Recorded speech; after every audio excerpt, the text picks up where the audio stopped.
पशुसंवर्धन.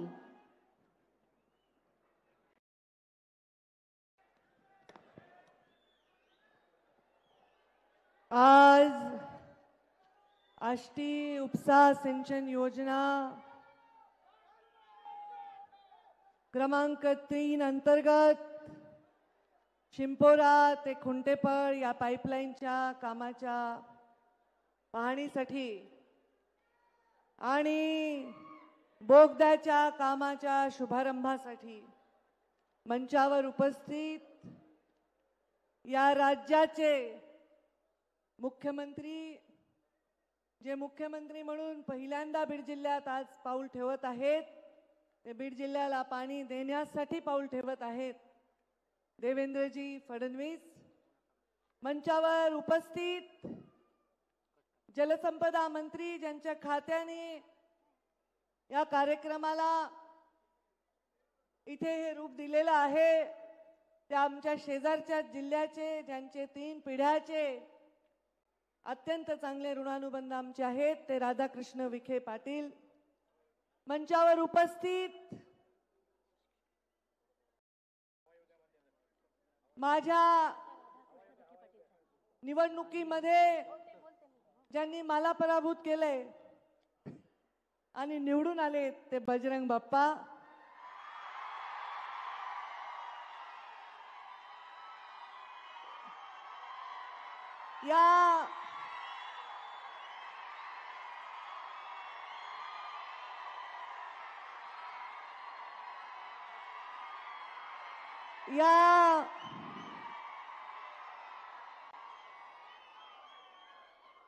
या जिल्ह्याचे आमदार, ज्यांना 2009 मध्ये पहिल्यांदा गुलाल लागला, तो भारतीय जनता पार्टीतूनच लागला आणि आता 2024 मध्ये परत आमदार म्हणून निवडून आलेत, ते ज्यांनी ही सभा आयोजित करण्यामध्ये मोठा लोकांचा संग्रह करण्यामध्ये योगदान दिलंय आणि प्रचंड उत्साहाने लोक टाळ्या वाजवत आहेत. राष्ट्रवादीचा खासदार निवडून आला म्हणलं तरी भाजपच्या आमदारांच्या टाळ्या जास्त वाजल्या आहेत, ते आदरणीय सुरेश अण्णाधस. मंचावर उपस्थित आमचे ज्येष्ठ मार्गदर्शक, अनेक वर्ष ज्यांचा संबंध आमच्या परिवाराशी आहे आणि पहिल्यांदा लोकसभा निवडणूक त्यांनी सुद्धा इथून लढली, ते आदरणीय प्रकाशदादा सोळंके. मंचावर उपस्थित माझे सहकारी आमदार नमिता मुंदडा, आताच नवनिर्वाचित आमदार गेवराईचे विजयराजे पंडित आणि बीडचे आमदार संदीप क्षीरसागर. बघा देवेंद्रजी, तुम्ही बघताय ना तुम्ही. आणि मंचावर उपस्थित माजी आमदार, 3 वेळा राहिले का धोंडे साहेब? 3 वेळा झालेत का आमदार? 4 वेळा. भीमरावजी धोंडे साहेब माझ्या वडिलांचे अत्यंत चांगले मित्र आणि आपल्या भाजपचे आमदार राहिले देवेंद्रजी जेव्हा मुख्यमंत्री होते तेव्हा. मंचावर उपस्थित अपक्ष म्हणून निवडून आले होते, युतीच्या शासनामध्ये आमदार राहिलेले साहेबरावजी दरेकर. मंचावर उपस्थित आमच्या शासनात आमचे मुख्यमंत्री जेव्हा देवेंद्रजी होते तेव्हा गेवराईचे आमदार राहिले लक्ष्मण पवार. मंचावर उपस्थित जलसंपदाचे सचिव दिलीप कपूरजी, आयुक्त गावडेजी, पाठकजी, जिल्हाधिकारी आमचे आणि आदित्य जीवणे CEO, समीर काझी अध्यक्ष वक्फ बोर्डाचे, आमचे भाजपाचे जिल्ह्याचे अध्यक्ष शंकर देशमुख आणि मंचावर उपस्थित सर्व इतर मान्यवर आणि या सभेला मोठ्या संख्येने आलेले सर्व शेतकरी बांधव, वडीलधारी मंडळी, तेवढ्याच मोठ्या संख्येने, त्याहूनही अधिक संख्येने आलेल्या आमच्या लाडक्या बहिणी, देवेंद्रजी या सगळ्या तुमच्या लाडक्या बहिणी आहेत. आणि अत्यंत जोरात घोषणाबाजी करून या कार्यक्रमाचा उत्साह वाढवत असलेले देवेंद्रजी, आपल्याला बाहुबली म्हणून संबोधित करणारे हे सर्व युवा बांधव.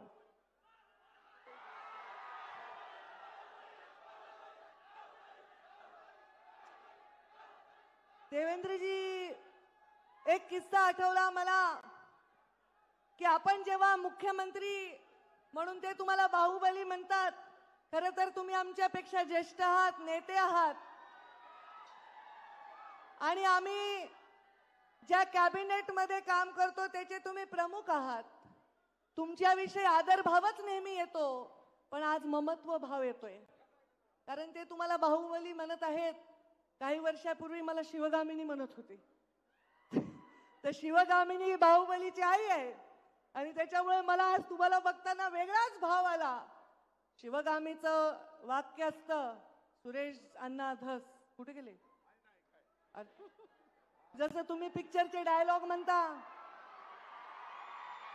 आम्ही पण पिक्चरचे डायलॉग म्हणतो. शिवगामीचं वाक्य असतं, मेरा वचन ही है मेरा शासन. आणि जे जाहीर वचन सुरेश धसांना मी दिले तेच माझं शासन आहे. ही गोपीनाथ मुंडेची लेख आहे. बोलणं एक आणि करणं एक आहे, माझ्या रक्तात नाही. आज हा कार्यक्रम सुरेश धसांनी आवर्जून उल्लेख केला. काय उल्लेख केला? 2003 मधला उल्लेख केला. 2003. देवेंद्रजी फडणवीस मुख्यमंत्री महोदय, आपण कदाचित ज्यांना लहानपणापासून पाहत आलात ते प्रमोद महाजन आणि गोपीनाथ मुंडेंचा किस्सा सुरेश धस अण्णांनी सांगितला. अण्णा, मी पण तुम्हाला म्हणते बरं का अण्णा, तुम्ही ताईसाहेब म्हणत नाही. जशाला तसंच आहे आपलं प्रेमाचं नातं.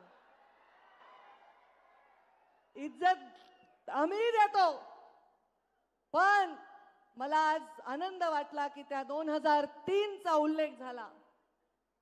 आदरणीय मुख्यमंत्री महोदय, मी तुम्हाला आठवण करून देऊ इच्छिते, म्हणजे तुम्ही सांगू शकता की याचा उगम आपल्या पक्षाच्या नेत्यांकडून झालाय.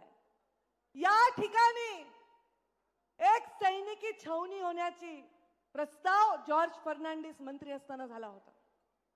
आणि हे पोरं आता घोषणा देत आहेत, युवा आमचे उत्साही, ते कदाचित लहान असतील, रांगत असतील, जन्मलेही नसतील. 2003 यामध्ये प्रमोद महाजनांना एक पत्र मुंडे साहेबांनी 2003च्या जानेवारीत दिलं आणि 19 फेब्रुवारी 2003 ला जॉर्ज फर्नांडिसांना पत्र दिलं की हे 40-42 जे गाव आहेत हे माझे गाव आहेत. इथे राहणारे माणसं माझे जीवाभावाचे. इथे सैनिकी छावण्या करू नका. इथे शेतकरींचा उदरनिर्वाह शेतीवर जातो.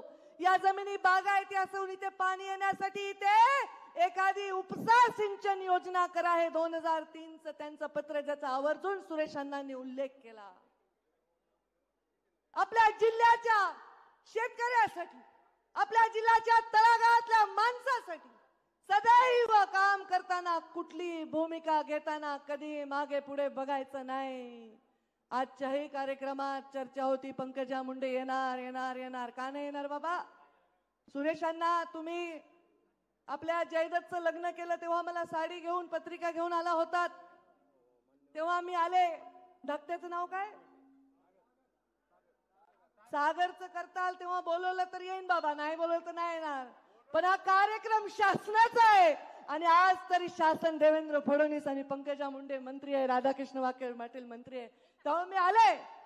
तुम्ही घरगुती कार्यक्रमाला बोलवलं तर येईन, पण हा सरकारी कार्यक्रम आहे आणि हा माझ्या शेतकऱ्यांच्या भविष्याचा कार्यक्रम आहे. त्यामुळे इथे कुठे बॅनर मध्ये फोटो आहे का, पत्रिकेत नाव आहे का, माझी खुर्ची कुठे आहे, ह्या कसल्याही गोष्टीत मी पडले नाही. तुमच्यात जरी बसून मला बसता आलं तरी मी आले असते. पण माझंही भाग्य मोठं आहे ना, मी पण मुख्यमंत्र्यांची लाडकीच वाटते, कारण मी त्यांच्या हेलिकॉप्टरमध्ये आले. पण देवेंद्रजी फडणवीसांना मला सांगायचंय, बीड जिल्ह्यात जेव्हा 6 पैकी 5 आमदार निवडून येतात तेव्हा तुम्ही मुख्यमंत्री होता. बीड जिल्हा फार लकी आहे, कारण बीड जिल्ह्यामध्ये 19 मध्ये 14 मध्ये 6 पैकी 5 आमदार निवडून आले. आता आमचे सहकारी आमच्या बरोबर आहेत, आमच्याबरोबर राष्ट्रवादी आहे, अजितदादा पवारांचेही आमदार आहेत. आम्ही मरमर करून काम करून निवडून आणलंय.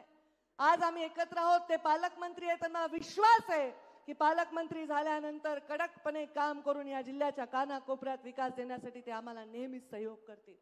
पण आज देवेंद्रजी तुम्ही मुख्यमंत्री झालात तेव्हा पहिल्यांदा आलात, 5 आमदार या बीड जिल्ह्याचे झाले आणि मी पण मंत्री झाले. बघा, मी मंत्री झाले आणि तुम्ही मुख्यमंत्री झाला, थोडंसं लक आमचं पण आहे.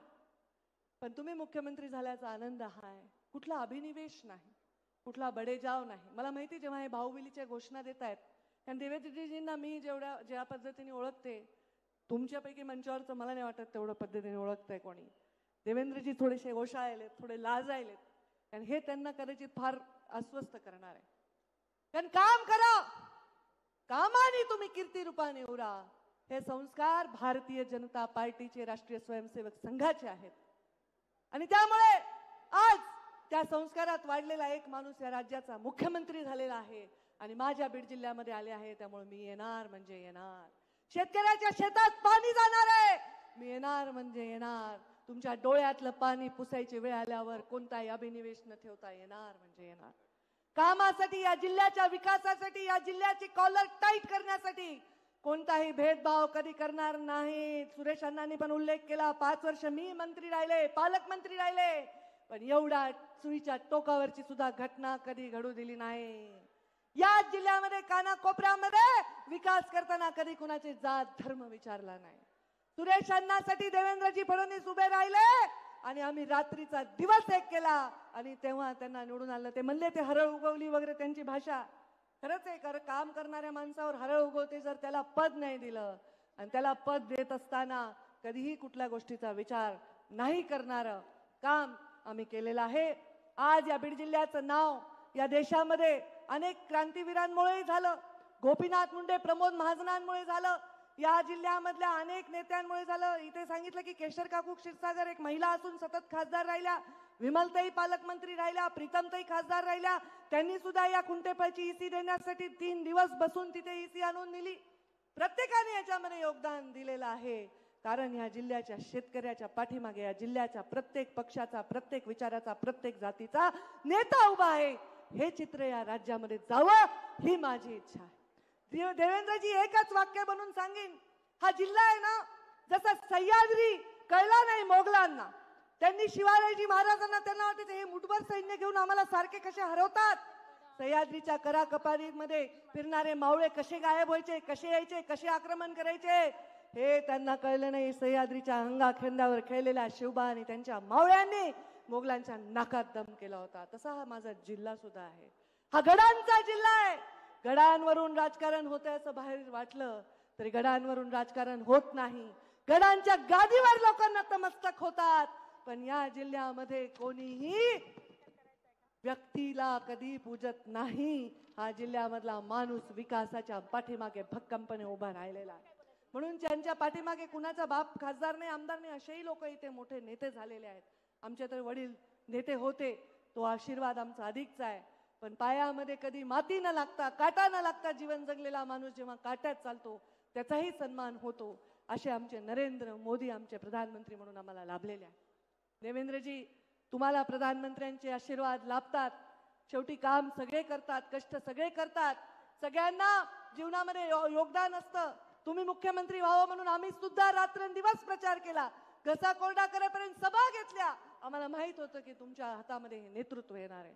नरेंद्र मोदींनी जसा तुमच्या डोक्यावर नेहमी हात ठेवलाय, तुम्ही सुद्धा तुमच्या अनुयायाच्या डोक्यावर हात ठेवून अशी विकासाची कामं करत आलात, करत राहाल आणि बंधकी, भाईचारा ह्या वाढवत राहाल अशी अपेक्षा मी तुमच्याकडनं व्यक्त करते.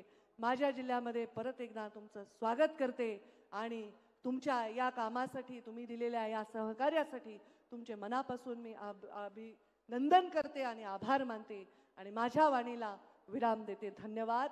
जय हिंद, जय महाराष्ट्र. धन्यवाद ताई. अतिशय सुंदर या ठिकाणी मॅडम ताईंनी विचार मांडले आहेत. यानंतर मी या ठिकाणी आमंत्रित करणार आहे जलसंपदा